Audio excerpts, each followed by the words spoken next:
I went through all of the assignments from week one where you shared your music with me, and it was very interesting. It reflects the different cultures that we have in this class and reflects your different experiences. So that's very cool. And it actually helps me get exposed to all different kinds of music. So I appreciate that as well. And think of it this in reverse, which is what this class is about. Very, very few of you mentioned that you listen to classical music, and that's great. There's nothing good or bad about it. It's just a variety of music. And so please approach this class as if you're just sort of opening up your horizons to different kinds of music, the way you would open your horizons to different kinds of food. Okay? There are a lot of similarities there, by the way. So one of the things that is very common, regardless of the kind of music you shared with me, is that most of the music you shared with me had lyrics. And when you think about instrumental music, one of the things that comes to mind is something like classical. But some of you also shared anime music or video game music, and oftentimes that can be more instrumental.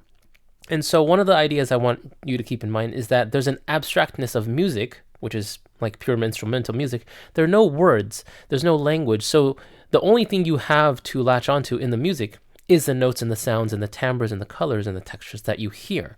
You don't have words to latch onto. So if you delete the words from the music and you're just left with the instruments and the sounds, it's a different experience, and you're actually required to try to interact more, especially if you have less experience interacting with music in that way. So I want you to keep that in mind, because one of the difficulties people have with this class is that most of the music is what we call abstract. Okay.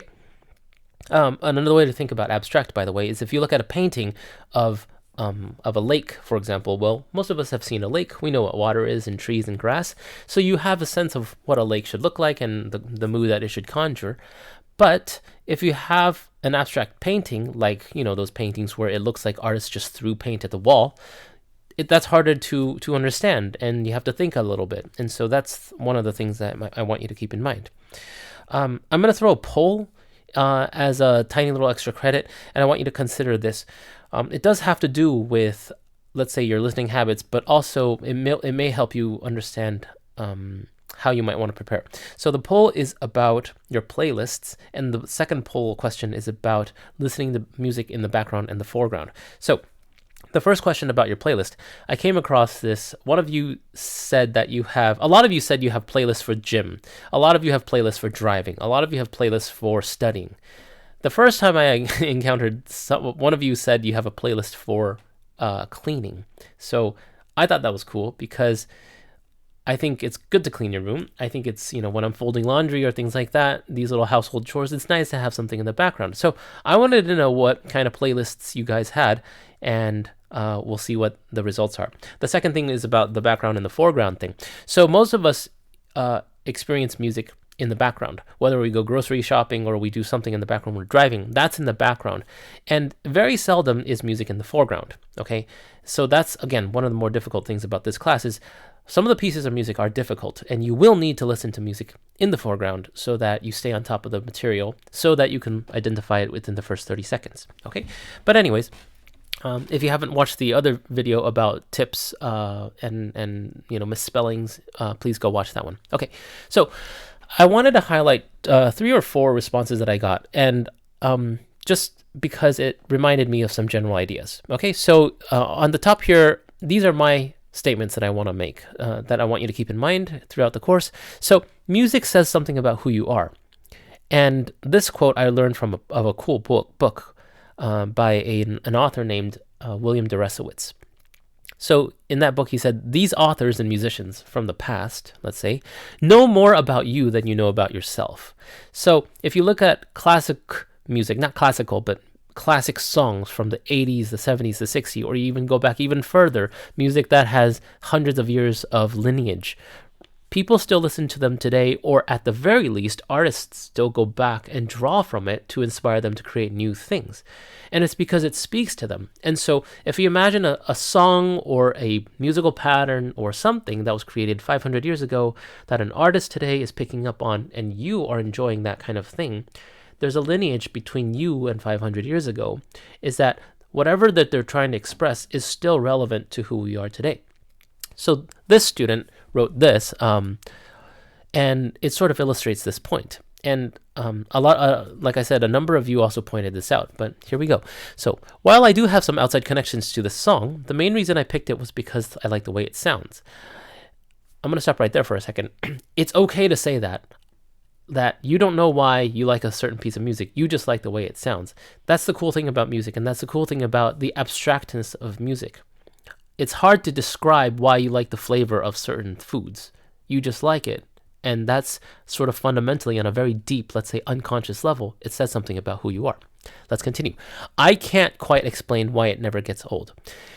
And that's a common trope. That's the thing, what I said, the timelessness of it. You can go back 500 years. It doesn't get old. Okay, there are elements in music today that you can find roots 500 years ago. Let's continue. If I had to guess, it was something to do with the keyboard carries the melody for the parts and the singer nails the notes, whether or not she used autotune. It's easily my favorite song, etc., etc. Now, another student wrote below. I chose this piece because the older I get, the more it resonates with me. This piece never has gotten old for me. So you can see it's the same idea, and I know a lot of you can think of very, very similar things, okay? And so with the first example, I know the student picked an interesting Japanese anime song, and the theme was actually about suicide, but it wasn't, and it's one of those ones where YouTube makes you click that you're okay because it might be suggestive. So it actually adds to the kind of mystique of it because you have to click for permission from YouTube. Anyways, that's a side note, but I like that song, by the way. Okay, so here's the next thing I wanted to mention. It's similar to what I said about music and time 500 years ago, but replace time with geography. So music has existed throughout many time periods, but also existed throughout many geographies. And if you can tie music from today back to 500 years ago, you can certainly tie music from one region to another. So let's read this. I'm going to get the pronunciation wrong here, but here we go. Yare Shirin is an old Persian song that my entire family bonds over. It is a song that my grandmother's generation appreciated back in our home country of Iran, which my mother picked up, and now I've grown to love it as well. So what this student is writing about is that she was sort of disconnected from her culture from Iran, but through this music she was sort of able to make that connection again. And one of my comments to her was that the Middle Eastern music that she sort of loves is actually connected in two directions. So you think about geographically where the Middle East and where Iran is. On one side is India, the subcontinent of India, and on the other side is southern Spain. So the reason I point that out is because in the next couple of weeks, you're going to hear examples of music that are from the Middle East and from Spain and from India. And so what you want to understand of how these things tie together is that there was tremendous amount of trade and migration over hundreds of years from the subcontinent of India, from the southern tip of India, all the way to southern Spain. And so it's a very interesting part of history because the way music traveled with trade and the way culture developed as that music traveled is very interesting. So maybe you will be able to latch on to some of the similarities between the Middle Eastern music and the Spanish flamenco that are in the coming weeks. So I just wanted to point that out. It's not just if you feel that there's a connection between a particular piece of music and a region, but that's not clearly related, maybe there's something underlying. And if there isn't something that's directly related, maybe at the very least artists are borrowing from regions that aren't their own and times that aren't their own. So one other thought that I want to share with you is that, when you study history, you have to read stuff on the book. But music is one of those rare things where you can actually hear history in the way that if you take a recipe from 500 years ago and you recreate some recipe for how they made pudding, for example, in England, you can sort of taste history in that way. And so music and food, like I said, very similar. It's a very different way to engage with history and tradition. In some ways, we haven't changed so much. In some ways, we've changed a lot. In some ways, we haven't. And so music is one of those sort of portals back to an old world. Okay. This last one is about music and environment. And so the point here is this. Oftentimes, we experience music as like its standalone thing.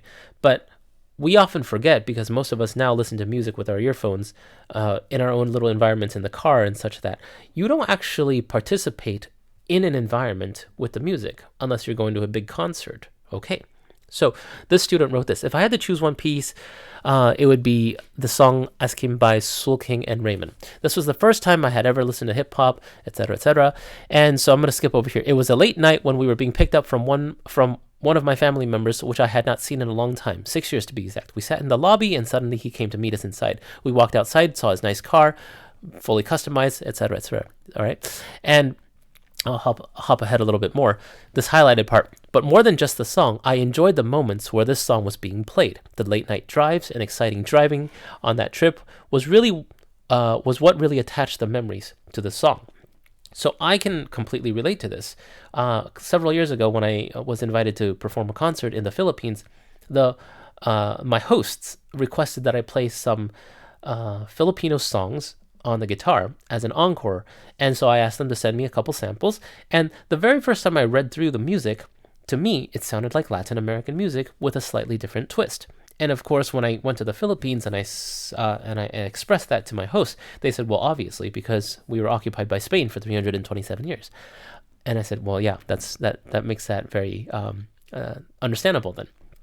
And so the point of that is, because the people that I met in the Philippines were so wonderful, right? It just added. I wasn't just playing a piece of music, but it added to the entire experience, and that's one of the reasons why I have a different attachment to Filipino music, more than just, oh, here's another song with these lyrics about love or something like that. I broke your heart, this kind of stuff, right? All these common themes.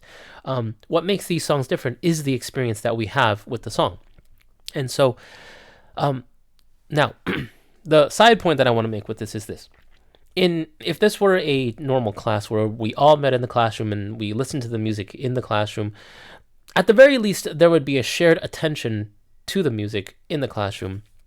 But because this is an asynchronous class and you're listening to music sort of secluded, like a little part of that COVID lockdown that we had, right? But in this class, you will miss out on that experience. Now, it's not that you won't get any experience, because all of the songs that are listed are videos. So this is, again, another call to why you should spend dedicated time, just listening to the music, paying attention to the video, do some background listening, like I said, but also try to do foreground listening. It will help make a huge difference in your getting a better grade in this class.